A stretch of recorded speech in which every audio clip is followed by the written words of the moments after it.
Entrons dans notre premier sujet, si vous voulez bien, avec Pierre Hilard. Parlons un peu, pour commencer, si vous le voulez bien, de cette grande réinitialisation. Le terme est apparu il y a 3 ans, en tout cas dans l'espace public, à l'aube de l'ère du Covid et de tout ce qui va avec. Est-ce que c'est quelque chose qui est toujours d'actualité, puisqu'on en parle un peu moins qu'il y a 1 an ou 2?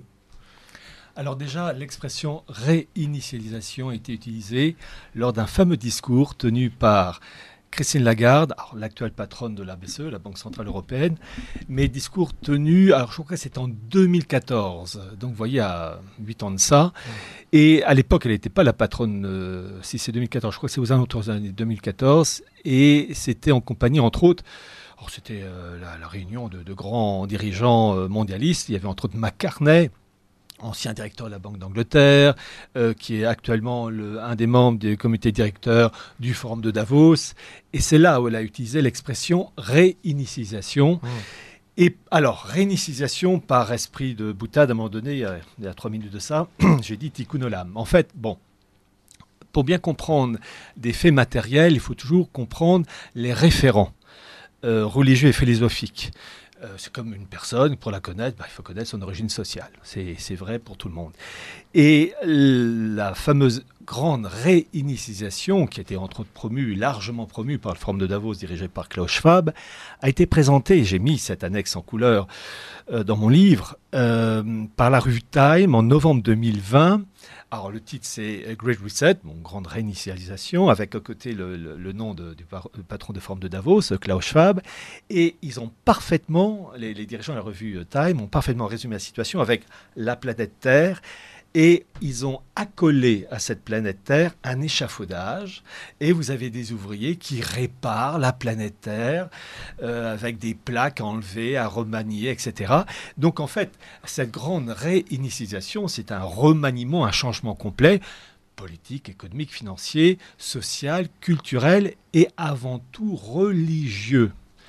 Car comme disait un prêtre du 19e siècle, alors ils étaient jumeaux, c'était les frères Lehmann, c'est un des deux, Auguste ou Joseph Lehmann, de l'esprit dépend la matière.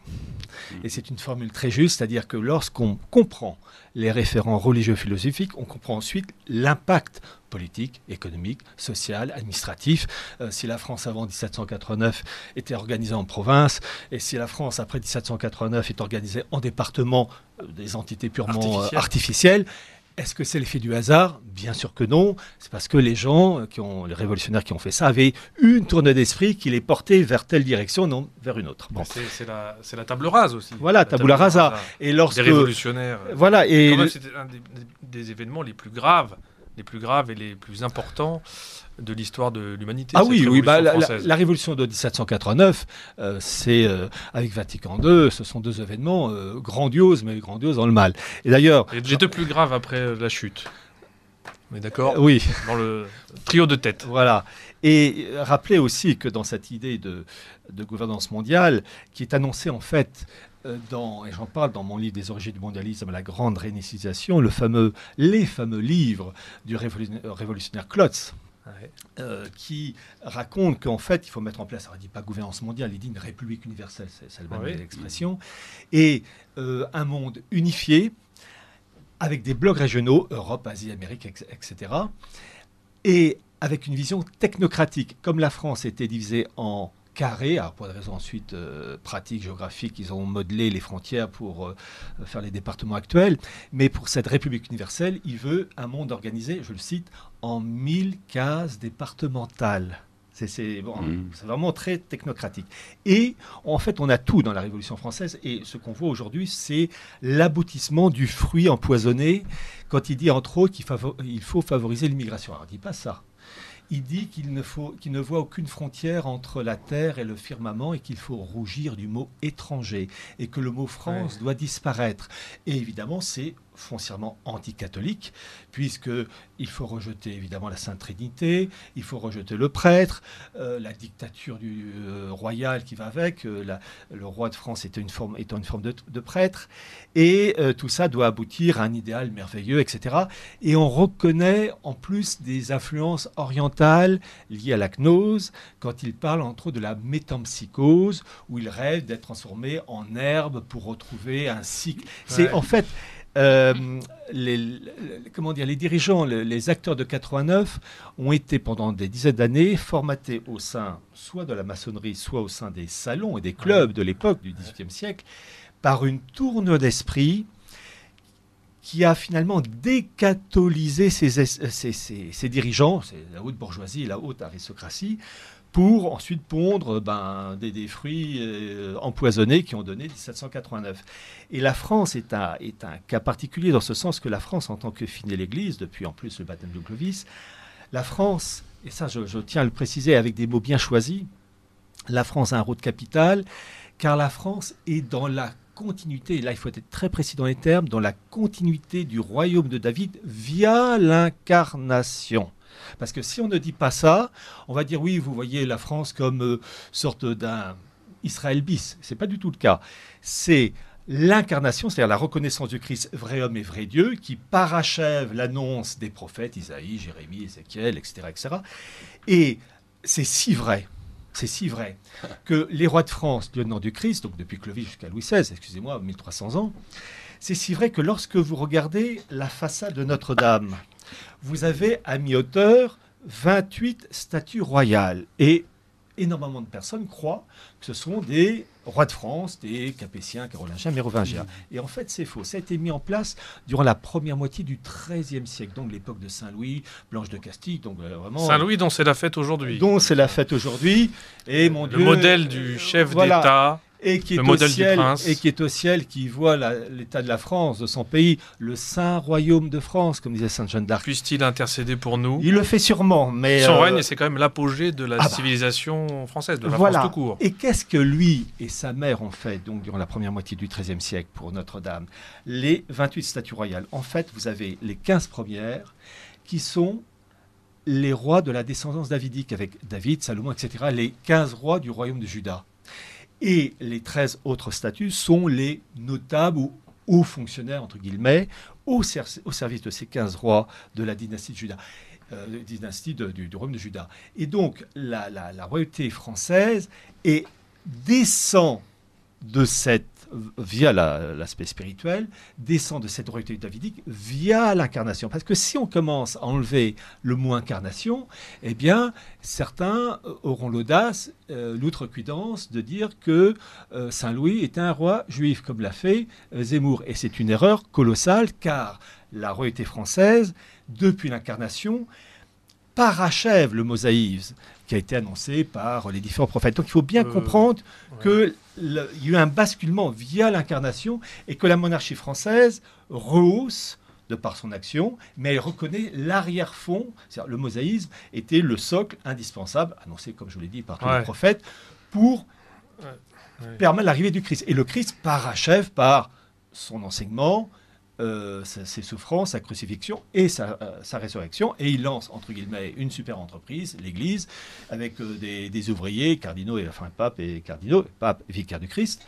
Et ensuite, cette Église va irriguer des hommes politiques de l'époque pour créer des États qui vont s'inspirer de l'enseignement de l'Église via toujours cette incarnation. Donc c'est un élément clé. Et 1789 est là pour casser ce modèle français, Vatican II dans le domaine spirituel, et le Forum de Davos, il est là pour parachever cette victoire temporaire, je précise, parce qu'ils ne gagneront pas, qui est en fait le monde actuel, et ça je l'ai toujours dit, il y a un fond satanique. Bon, ça va très vite, dites donc. Je rebondis sur quelque chose. Vous avez dit que la royauté française parachève le mosaïsme. Est-ce que c'est pas plutôt... C'est le catholicisme. L'Église catholique qui a cette fonction. Oui, je me suis utilisé une formule qui a peut-être fourché. C'est l'Église catholique. C'est le catholicisme, c'est le Christ qui parachève c'est le Christ le mosaïque. Et la royauté française s'inspire via l'évêque Saint-Rémy et le jeune Clovis pour lancer une dynastie.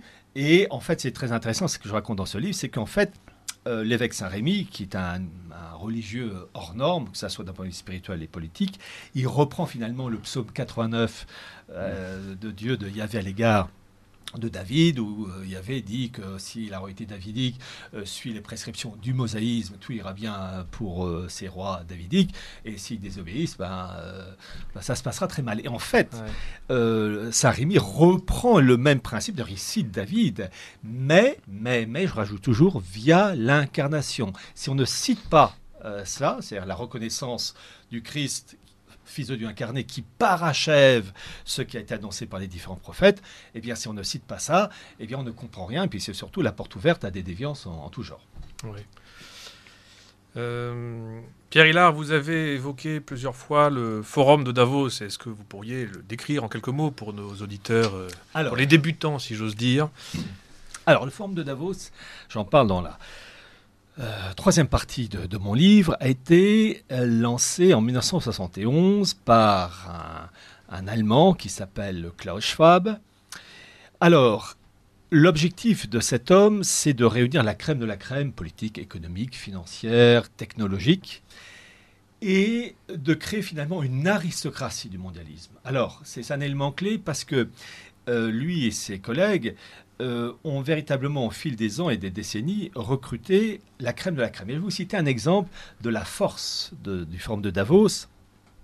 En 1992, j'ai mis l'annexe dans le bouquin. En 1992, le Forum de Davos a recruté de jeunes hommes et de jeunes femmes appelés à occuper des postes importants. C'est-à-dire que Klaus Schwab avait repéré dans les élites françaises, anglaises, allemandes, etc., portugaises, vous allez voir pourquoi je cite le Portugal, des hommes et des femmes ayant un CV, surtout un profil mental, psychologique, adapté au mondialisme. C'est 1992, donc il y a 30 ans. Et parmi les noms de ces jeunes recrues, il y avait côté anglais un certain Tony Blair, Gordon Brown, qui allait devenir Premier ministre tous les deux d'Angleterre. Alors, quelquefois, ils peuvent flairer l'importance d'un homme et d'une femme, mais par la suite, cette personne ne donne pas toujours les garanties. Par exemple, ils avaient recruté en 1992 Martine Aubry. Bon, elle était quand même, à un moment donné, à la tête du PS, mais elle n'a pas eu la carrière style président de la République.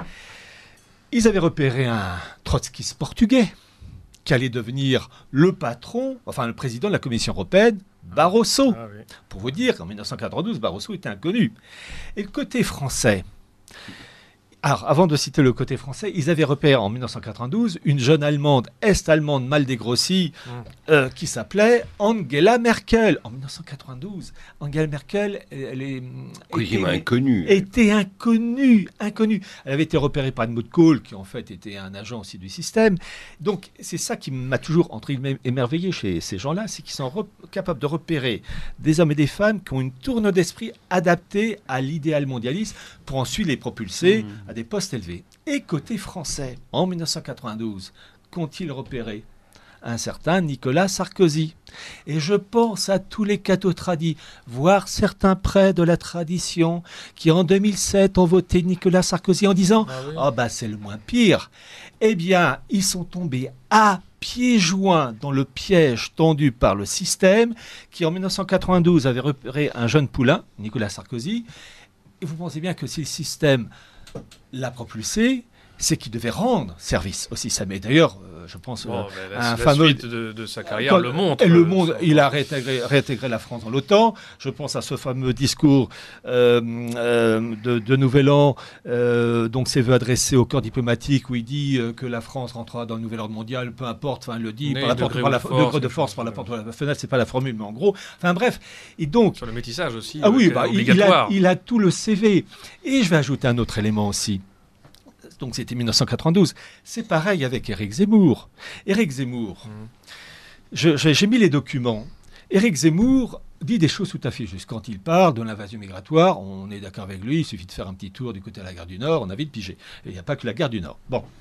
Mais Éric Zemmour, j'ai mis le document de Bloomberg, c'est la finance, de décembre 2021. Donc c'est récent. qui précise, alors ça c'est connu de certaines personnes, que la personne qui s'occupait du financement de la campagne d'Éric Zemmour s'appelle Jonathan Adler. Eh bien, l'article de Bloomberg précise que Jonathan Adler, et vous allez voir ensuite le lien avec le forum de Davos, parce que tout ça c'est un mécano, tout ça c'est lié. L'article de Bloomberg précise que Jonathan Adler, chargé de la gestion des financements de la campagne de Zemmour, est membre de JP Morgan, donc un institut financier qui est quand même bien mondialiste dans son essence, et que JP Morgan accorde, je cite l'article de Bloomberg, 6 mois de congé sabbatique à Jonathan Adler pour s'occuper de la campagne de Zemmour et on lui permet ensuite de regagner JP Morgan sans problème. Je précise que dans une des annexes de mon bouquin, donc des origines du mondialisme, la grande réinitialisation, j'ai présenté les 100 grands centres financiers soutenant le forum de Davos. Et dans la liste, vous avez JP Morgan. Alors je pose la question, comment Éric Zemmour peut-il être un ennemi du mondialisme quand on sait que ses soutiens JP Morgan viennent proprement parler du milieu mondialiste. Vous voyez, il y a des contradictions. Mais tant qu'il y ait contradiction, oui, que ça pose problème, comme on dirait aujourd'hui, mais ça ne me convainc pas. Parlez bien, ça ne me convainc pas, parce qu'on peut très bien être dans une institution mondialiste, avoir d'autres opinions, prendre un congé. Prendre un congé, ça n'a rien d'exceptionnel. Oui, c'est relativement... Ça ne me paraît pas suffisant, vous voyez. Légal.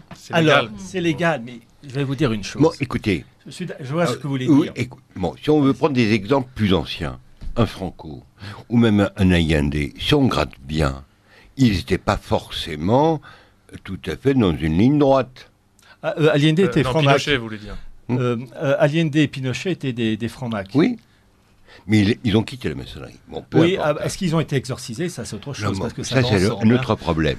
Bon, Franco était un officier à une époque légaliste. Oui, c'est vrai. Bon, Pétain était républicain. Le maréchal Pétain. Mais il ne faut pas l'oublier. Ah, mais c'est vrai. Bon, donc, et je défends d'ailleurs le maréchal Pétain. Alors, ça, c'est un autre... Il a limité la casse. Merci, ça, c'est un autre sujet. Oui, mais bon, vous me permettrez de ne pas forcément partager... Bon, vous n'êtes pas convaincu. Non.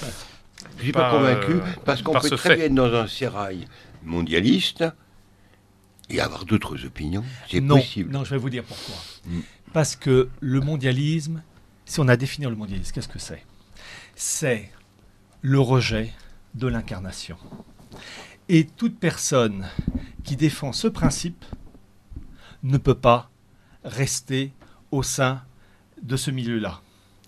Et Éric Zemmour, de par ses réformes religieux, ne peut pas être, comment dire... Je comprends ce que vous voulez dire. Parce que, comprenez... je pense que personne ne dit qu'il va être le nouveau Saint-Louis. Bon, non, personne ne dit ça. Non, c'est pas ça. Mais je veux dire par là que pour défendre la civilisation française, le catholicisme, il faut défendre les valeurs traditionnelles. Mais on est d'accord. Et on ne peut pas mettre parmi des défenseurs des personnes acquises à des principes religieux ou philosophiques qui sont à l'opposé de la pensée classique française et traditionnelle. Je veux bien passer à autre chose, mais l'histoire nous donne des exemples où des fois, vous avez des ennemis de l'Église qui ont pu, pour des raisons politiques, ou alors la Providence, servir notre cause. Il faut être très prudent là-dessus. On voit par exemple à la fin de l'Empire romain, vous avez des gens, on est surpris qu'ils aient pu avoir des actions positives sur le plan civilisationnel. Il peut avoir des surprises. Vous savez, il y a même une expression brutale, le diable porte pierre. Voilà. Donc... un message d'auditeur, si vous voulez bien. Merci à Thibaut de Chassé d'inviter le brillant Pierre Hilard, qu'on entend si peu dans les médias et dont la grille de lecture permet de mieux comprendre l'époque terrifiante que nous vivons. Question. Comment se fait-il que tant de prêtres français ignorent tout de cette grille de lecture et des attaques incessantes de l'oligarchie contre l'incarnation? Pour finir, le numéro de téléphone de la librairie française est le 01 83 62 98 12. Merci à cet auditeur. Surtout, je rappelle, je ferai donc une dédicace à la librairie française le samedi 17 septembre, donc de 14h à 18h30 en gros. Alors, Ça, la question de ce monsieur ou cette dame, je ne sais pas, est très intéressante. En fait, le drame, et c'est ce que je raconte dans ce livre, entre autres, le drame de la tradition et des prêtres, c'est qu'au XIXe siècle, et en gros jusqu'à Vatican II, c'est que les séminaristes dans français, italiens, peu importe, n'ont pas reçu la bonne formation, et en particulier, on ne leur a pas enseigné ce qu'est le Talmud, ce qu'est la Kabbale, ce qu'est le noachisme. Et ça, c'est le drame. C'est-à-dire que vous avez eu quelques religieux qui ont pigé ça. Je pense à Montcy-Rejoint, entre autres, de la Revue internationale des sociétés secrètes.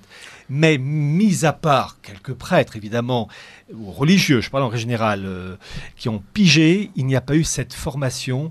Alors, à cela s'ajoute l'histoire de Jacob Frank, des mouvements messianiques, sa bataille se fit, la fameuse réforme lorianique, voilà, des choses. Ça, c'est le drame. Et lorsque la Sainte Vierge, en 1846 à La Salette, qui fait des déclarations absolument extraordinaires, à la fois religieuses et politiques, et géopolitiques, quand elle dit qu'à la fin des temps, l'Antéchrist naîtra de l'union d'un évêque et d'une religieuse hébraïque, elle n'a pas dit une religieuse malgache. Voilà. Donc il faut comprendre ces choses-là. Attention parce que cet extrait du message de La Salette n'est pas. Ah si. Il faut lire le livre de Paul. C'était validé par l'Église. Par Paul-Étienne Pierrecourt, le livre de Paul-Étienne Pierrecourt, qui a parfaitement résumé et expliqué dans son livre que ça a été reconnu par Pie IX. Ça, il l'a dit, parce que pensez bien que là... Ça me semble compliqué, plus compliqué que ça. Mais on peut aussi évoquer la situation actuelle. Je parle bien de cette partie du message, parce que l'apparition a été reconnue par l'Église. Ah oui, mais le message a été reconnu par Pie IX et par Monseigneur Zola d'abord, puisque c'était à l'époque... Ça fait toujours sourire le mot Zola. Oui, par Monseigneur Zola, mais ensuite il y a eu des problèmes. Mais oui, parce que vous pensez bien que les religieux d'ailleurs qui se sont opposés au message de La Salette sont morts en plus d'une manière très rapide. Très curieuse. Très curieuse. Par contre... Oui, par exemple, on prend les pères du Saint-Esprit. Ils étaient formés sur ces questions. Ah, mais il y a eu des religieux, évidemment. Bon. Mais il n'y a pas eu l'inertie nécessaire. Ensuite, il y a eu des rabbins qui sont convertis au catholicisme, qui ont écrit de nombreux livres contre le Talmud, entre autres, et qui ont eu des chaires universitaires. Ah oui, mais attention, alors, c'est tout à fait. Je pense aux abbés Lehmann, que j'ai cité tout à l'heure, qui ont apporté des il y a ensuite un ancien rabbin de Strasbourg qui est devenu prêtre par la suite. Oui, le fameux, j'oublie son nom. C'est pas le chevalier Drac, non Drac, oui, voilà, effectivement. Avec un petit bémol à mettre pour les travaux de l'abbé Drac. Il fait la promotion d'une bonne cabale chrétienne, et ça, c'est une chose à rejeter. Le dépôt de la foi est clos avec Saint-Jean, il n'y a pas de bonne cabale chrétienne, parce que la cabale, par définition, c'est ésotérique. N'empêche que les livres de Drac ils ont apporté des informations. Ils étaient dans les séminaires. Voilà, mais il y a... C'est vrai, mais je parle en règle générale. Comprenez que lorsqu'on va d'abord une situation, on part toujours du général avant d'aller au particulier. Il y aura toujours le cas particulier, heureusement. Mais mis à part quelques cas, la masse n'a pas été marquée. Et donc, les prêtres n'ayant pas reçu séminaristes n'ayant pas reçu cette formation du 19e et une bonne partie du 20e siècle, n'étaient pas en mesure de prévenir leurs ouailles dans des sermons, etc. Et le drame de 1789, il s'est reproduit avec Vatican II. Problème de formation et de transmission. Très bien. Revenons un peu, si vous le voulez bien, sur le forum de Davos et son président, fondateur, qui est toujours en place, donc le Klaus Schwab. Yeah. Donc cette grande réinitialisation, où est-ce qu'on en est avec ? Notamment sur le plan économique, parce qu'on a beaucoup parlé, on a surtout parlé de cet aspect, remise à zéro de l'économie, vers un communisme, une sorte de communisme. Alors, je vais dire une chose, c'est que vous avez dans mon livre, à une annexe, une photo de Klaus Schwab lors d'un entretien, et en arrière-fond, il y a le buste d'un homme qui représente l'idéal, parce que quand on met un buste, si je dis que le buste qui est derrière Klaus Schwab, c'est le portrait maréchal Pétain, personne ne va me croire, et ça va de soi, ce n'est pas le maréchal Pétain. Non, c'est le buste de Lénine. Et là, vous avez tout le résumé de la pensée collectiviste, avec toutes les conséquences politiques, économiques, morales, etc., des dirigeants du Forum de Davos, avec en fait la mise en forme de la première doctrine collectiviste de l'ère chrétienne, qui est l'ouvrage de Thomas More, Utopia, 1516. Alors je tiens à préciser, il y a le bon et le mauvais au Thomas More. Il y a le Thomas More, c'est comme Augustin, il y a le bon Saint Augustin converti, mais il y a le mauvais avant quand il était manichéen. Là c'est pareil pour Thomas More. Thomas More, les idées influencées par l'esprit de la Renaissance, tout ce qui va avec, qui a pondu Utopia, qui est le prototype quand on lit Utopia de Thomas More. Et d'ailleurs, comme par hasard, je tiens à le préciser, il y a le timbre du Vatican, c'est-à-dire de l'Église conciliaire, qui met en valeur Thomas More et Utopia, c'est-à-dire la société collectiviste où vous ne posséderez rien. Ah, tiens, ça fait penser à Klaus Schwab pour la période 2030, où tout le monde est régi avec une même langue, où il y a un Dieu unique. Quand je dis un Dieu unique, un Dieu un. Un et indivisible, comme l'est la République. Une et indivisible, c'est le principe de la schéma, C-H-E-M-A, le Dieu indivisible, voilà.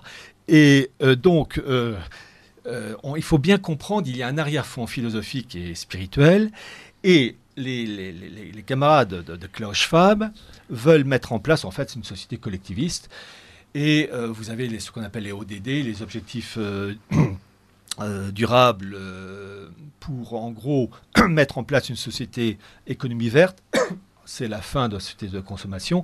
D'ailleurs, on voit maintenant les choses qui arrivent, qui se prennent forme avec la pénurie qui s'installe de plus en plus. Et c'est surtout la mise en place d'un suivi numérique où on va cibler les gens dans tous les domaines, un puçage complet et la volonté de mettre en place entre autres, et c'est un élément clé, j'en parle dans ce livre, d'une monnaie numérique, d'un euro numérique qui doit, alors, c'était lancé en 2021 et théoriquement, le début du lancement de l'euro numérique doit être lancé durant l'été 2023. Alors, ça, c'est la théorie, hein, ils vont peut-être avoir 3 mois, 6 mois de décalage, donc je ne fais que reprendre. Mais il y a pareil, ils veulent lancer un dollar numérique et Poutine, pareil, a lancé un rouble numérique. C'est-à-dire qu'en fait, vous avez à l'échelle... Alors évidemment, la Chine, elle, depuis février 2022, a lancé un yuan numérique. Alors, c'est un démarrage, c'est-à-dire que pour le moment, tout n'est pas encore... Le processus est lancé, mais la Chine est à la pointe dans ce domaine. Mais c'est intéressant de voir que tous les pays du monde, j'enlève les îles Kerguelen, ont lancé un processus qui correspond au programme du Forum de Davos, c'est-à-dire puçage. Je crois d'ailleurs que dans le métro de Moscou, vous n'avez plus besoin de ticket. C'est la reconnaissance faciale. Bon, évidemment... Le Forum de Davos parle de puçage ? Ah, alors, vous savez, ils sont d'une franchise. Quand ils disent vous ne posséderez rien, vous serez heureux, c'est déjà. Mais en fait, c'est un contrôle avec l'identité numérique. Et c'est si vrai que je tiens à vous lire un tout petit extrait de ce modèle. Et c'est le patron, en fait, Alors. Je vais vous dire Klaus Schwab. Je vais vous dire d'abord le but. C'est dans un bouquin de Klaus Schwab intitulé. C'est un passage qui s'appelle Neurotechnologie, où il veut mettre en place tout ce qu'il appelle le nanoréseau personnel. Et je cite Klaus Schwab dans un de ses livres.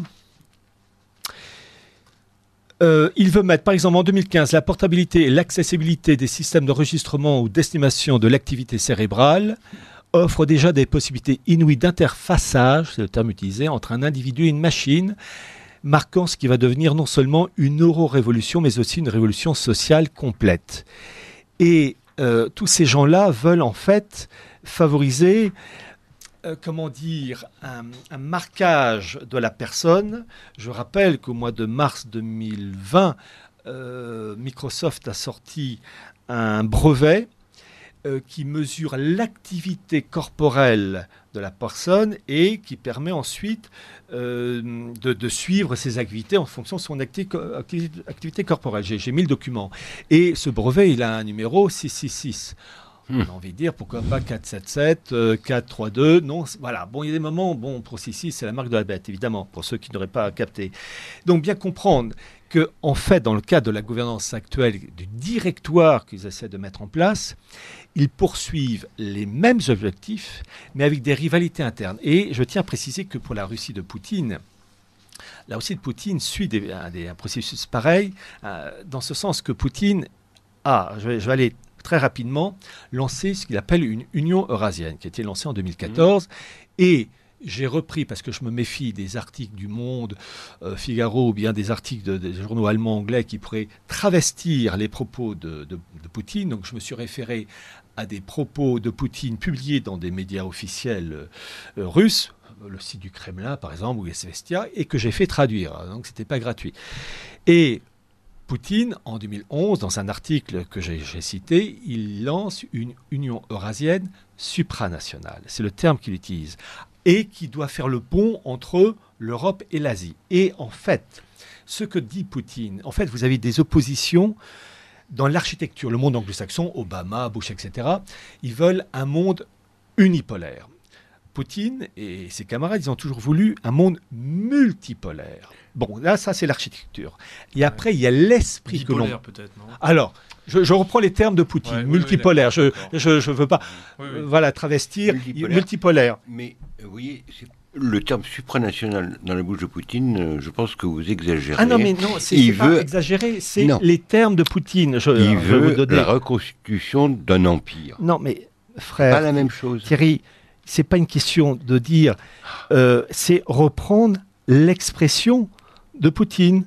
C'est-à-dire qu'il l'a dit, il aurait dit je veux annexer Madagascar, j'aurais dit il veut annexer Madagascar. Il dit, l'article est dans l'extrait dans mon bouquin, il veut mettre en place, je le cite, une Union eurasienne supranationale faisant le pont entre le bloc occidental, je résume l'Union européenne, et l'Asie du Sud-Est. Et je tiens à préciser une chose. À un moment donné, il y a eu 2010 et janvier 2014. 2010, Poutine a lancé l'idée d'un monde unifié entre l'Europe et la Russie, comme il a dit lui-même, de Lisbonne à Vladivostok. Et le monde anglo-saxon a toujours bondi d'horreur parce que depuis les géopolitologues style Mackinder, 1904, il ne faut pas unifier soit l'Allemagne, soit la Russie, l'Europe et l'Asie en un seul bloc, car le monde anglo-saxon serait éjecté, c'est l'horreur. Les deux premières guerres mondiales, l'Allemagne a tenté, ça n'a pas marché. L'Union soviétique a été arrêtée en 1945 à mi-parcours. Et la Russie de Poutine, il est hors de question pour le monde anglo-saxon de faire cela. Et en janvier 2014, vous avez eu un sommet Union européenne-Russie, janvier 2014, où Poutine a réitéré sa demande de cette union de Lisbonne à Vladivostok. Février 2014, un mois plus tard, vous avez l'Ukraine, Maïdan, qui provoque une pagaille dingue et qui fait que ce projet, cet idéal lancé par Poutine, est évidemment arrêté et bloqué. Ça, évidemment, les Anglo-Saxons étaient derrière, avec les Allemands aussi, je tiens à préciser. Derrière tous ces événements de révolution orange. Oui, oui, vous connaissez la phrase de Talleyrand, agiter le peuple avant de s'en servir, c'est le principe l'orangine avant l'heure. Il ne faut jamais oublier une chose, c'est que dans le cas de la Biélorussie, le représentant dans les années 2000 de la Biélorussie, pour l'OSCE, l'Organisation pour la sécurité et la coopération en Europe, était un Allemand qui est âgé maintenant, Hans-Jörg Wick.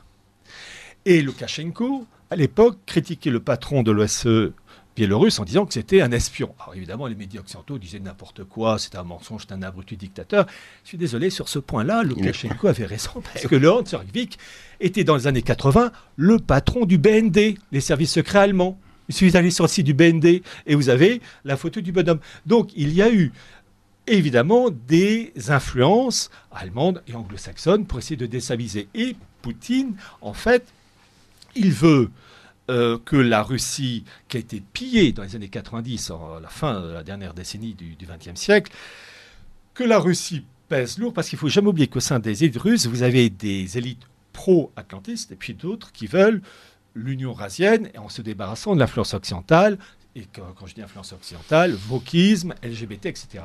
Et là, vous avez dans le cas de la Russie de Poutine une volonté de remettre en place, entre autres, des valeurs beaucoup plus traditionnelles que le monde occidental. Et là, je tiens à préciser une prudence à avoir. Je vais peut-être déplaire à certains, mais je veux le dire, on mesure mes C'est un sujet propos, très passionné. c'est qu'il y a dans l'affaire de Poutine, vous avez vu dernièrement la tragédie, la fille d'Alexandre Dugin qui a été assassinée. Il ne faut jamais oublier que ces milieux-là sont imprégnés de gnose et de Evola et de Guénon. Et Dugin est un partisan, le dit lui-même, de Guénon et de Julius Evola. Alors, j'en parle dans la conclusion. C'est qu'en fait, Guénon et Evola, etc., et Guénon en priorité, défend le principe de la tradition primordiale. C'est-à-dire, et je vais donner d'ailleurs la citation d'un membre, d'une personne acquise à cette tradition primordiale, qui est une définition qui est pas mal. Il faut savoir que dans la tradition primordiale, il est dit, selon Guénon, je résume, qu'il y a dans chacune des religions des valeurs intrinsèques qu'elles doivent être conservées, mais qu'elles diffèrent sur les apparences. Je résume, voilà. Et je vais donner cette définition d'une personne acquise à tout ce qui est Guénon, Julius Evola, et qui est pas mal. Écoutez bien, la citation, elle est courte. « L'arbre spirituel a plusieurs branches.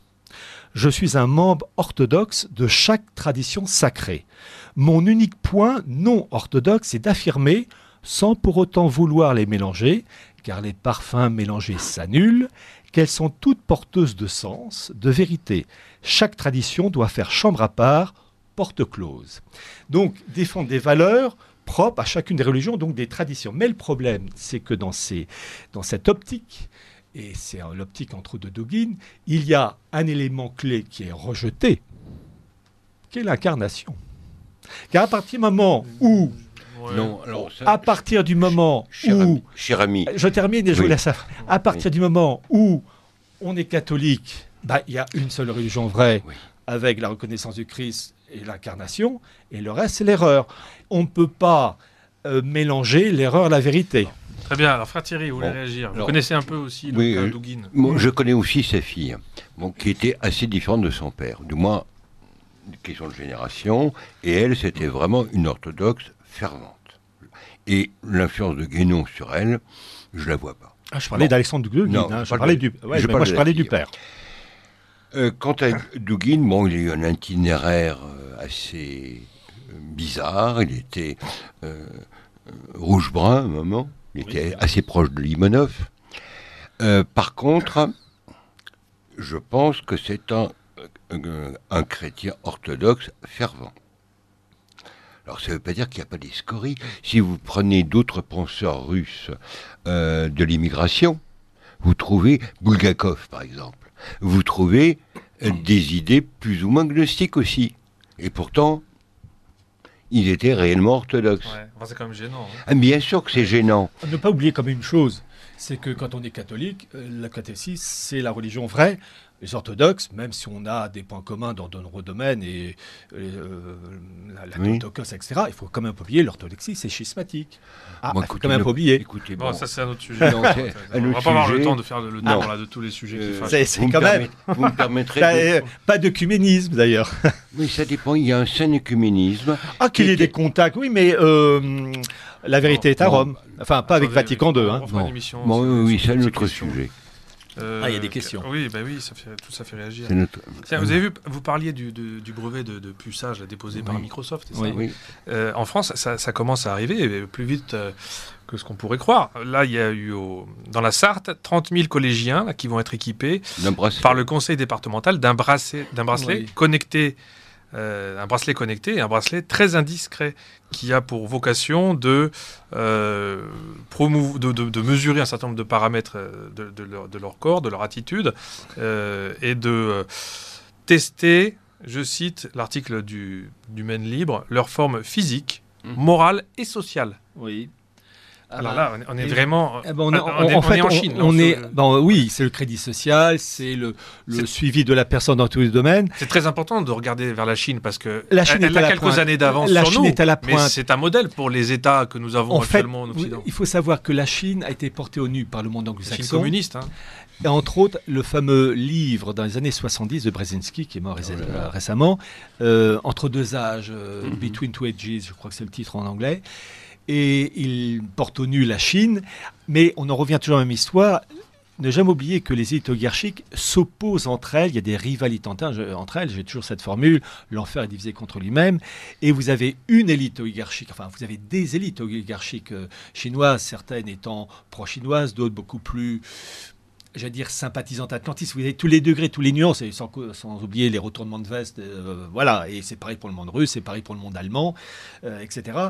Et la Chine a lancé un programme en 2015, une sorte de Made in China 2015 pour que la Chine soit vraiment à la pointe dans tout le domaine, tout ce qui est intelligence artificielle, etc., nanotechnologie. Et à l'origine, la Chine devait être un peu la personne sage en lien avec le monde anglo-saxon. Et depuis pas mal d'années maintenant, la Chine s'émancipe et veut imposer ses vues. Et aux grandes dames des élites anglo-saxonnes qui voient une Chine qui veut garder son précaré et qui veut foutre à la porte, entre autres, l'affaire de Taïwan. Mais bien comprendre que vous avez des rivalités internes. Le monde mondialiste n'est pas unifié. Il est divisé en factions diverses qui se tapent entre elles. J'allais dire, ouf, heureusement, l'enfer est divisé contre lui-même. Donc, ces rivalités internes peuvent faire bloquer la machine. Bien comprendre, il y a une unité de vue pour une gouvernance mondiale, mais dans le partage du gâteau, la Russie veut peser lourd, la Chine veut peser lourd, et les Anglo-Américains, enfin la faction Bush, Biden et compagnie, Obama, eux, ils veulent tout le gâteau. En face, ils ne sont pas d'accord. Donc, il y a plein de rivalités, et ça se répercute dans une politique économique, l'énergie. Je rappelle très vite que vous avez eu en 2002 un article dans une revue allemande qui n'existe plus, qui s'appelait le Financial Times Deutschland, qui est en fait la branche allemande du Financial Times, qui avait publié, j'en parle dans ce livre, que l'intégration de tous les pays balkaniques plus l'Ukraine aux instances euro-atlantiques, donc article sorti en 2002, devait être clos pour 2010. Et l'affaire a eu des retards, etc. Maïdan 2014. Et en 2022, on est toujours dans ce blocage parce que Poutine, il est hors de question que ça se fasse.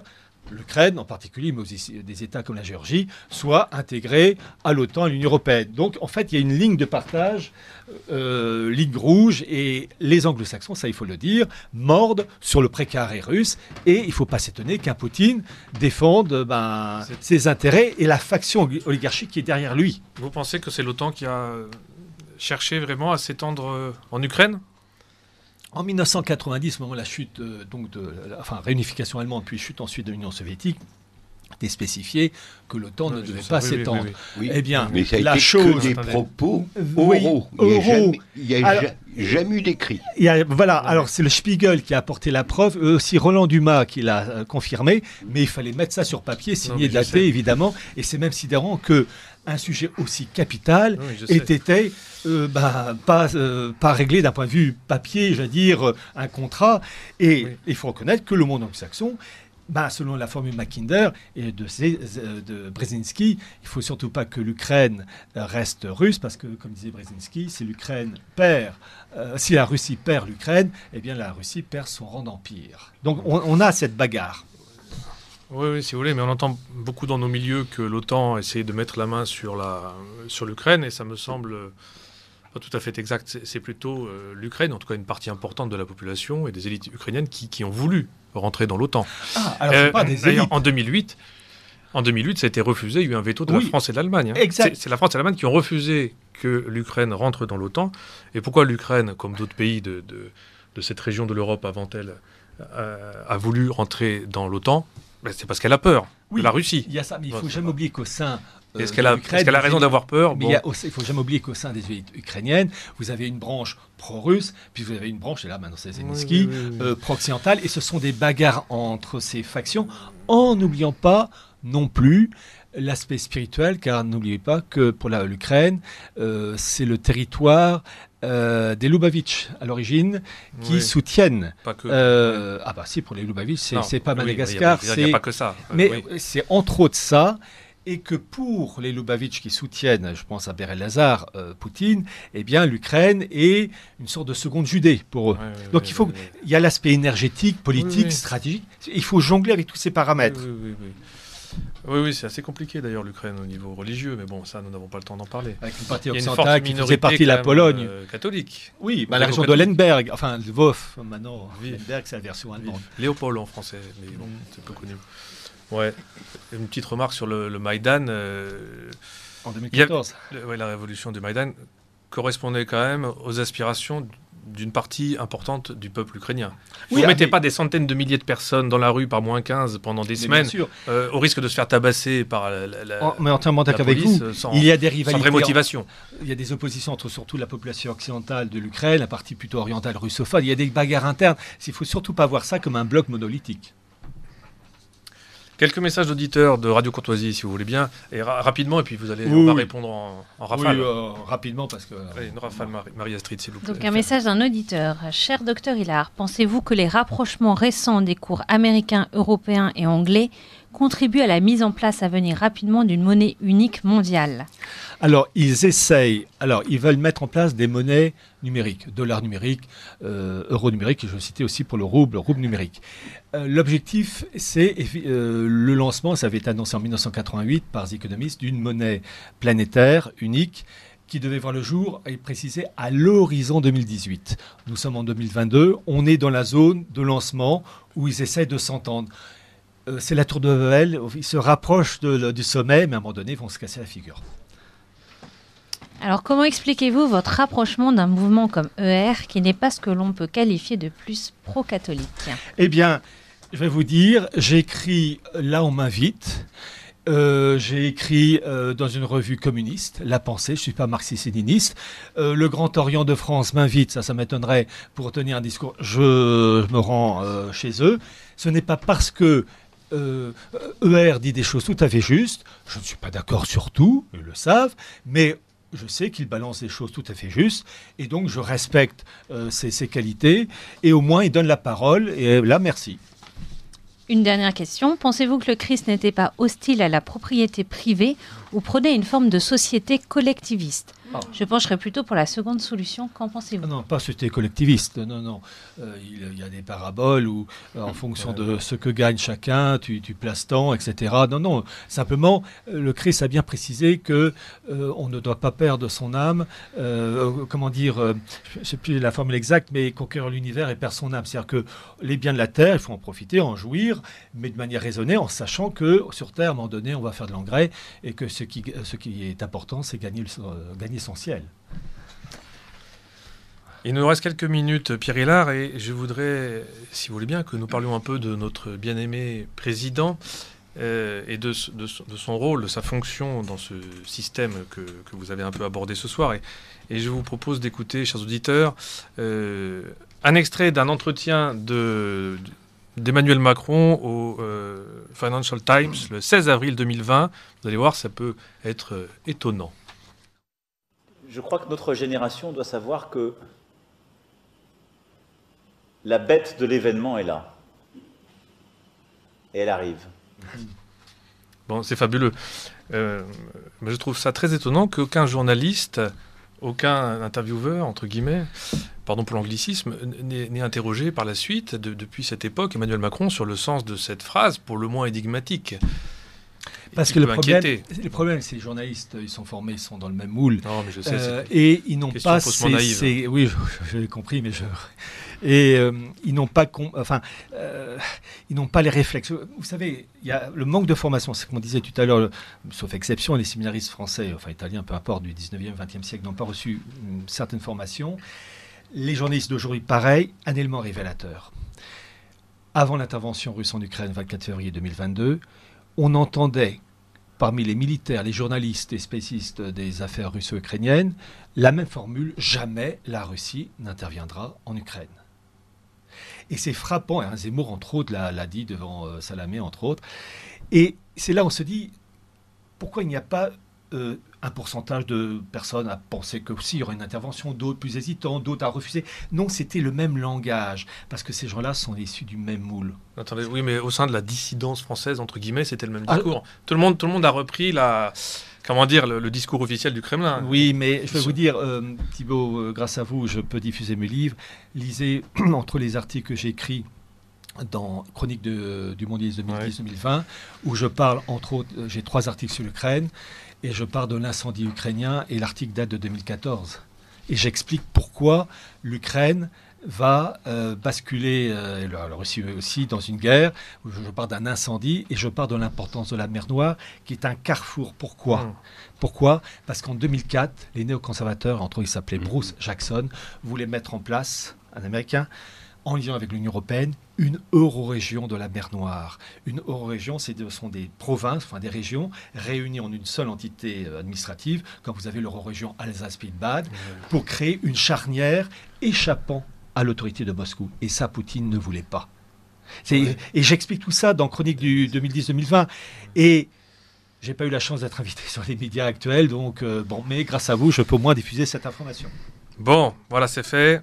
Merci Pierre Hilard. Nous devons Merci Thibault. Nous séparer. Merci d'être venu. Vous reviendrez, j'espère. Ah bah je l'espère. Si le cœur vous en dit. Je rappelle que vous êtes l'auteur dernièrement d'un livre intitulé Des origines du mondialisme à la grande réinitialisation aux éditions Culture et Racines, et que vous le dédicacerez le samedi 17 septembre après-midi à la Librairie Française, Paris 15e, ainsi que vos autres ouvrages, en particulier Atlas du mondialisme et Archives du mondialisme, qui sont des maîtres livres. Et sionisme et mondialisme. Le livre passe partout. Ouais. Merci Pierre Hilard, chers auditeurs. Nous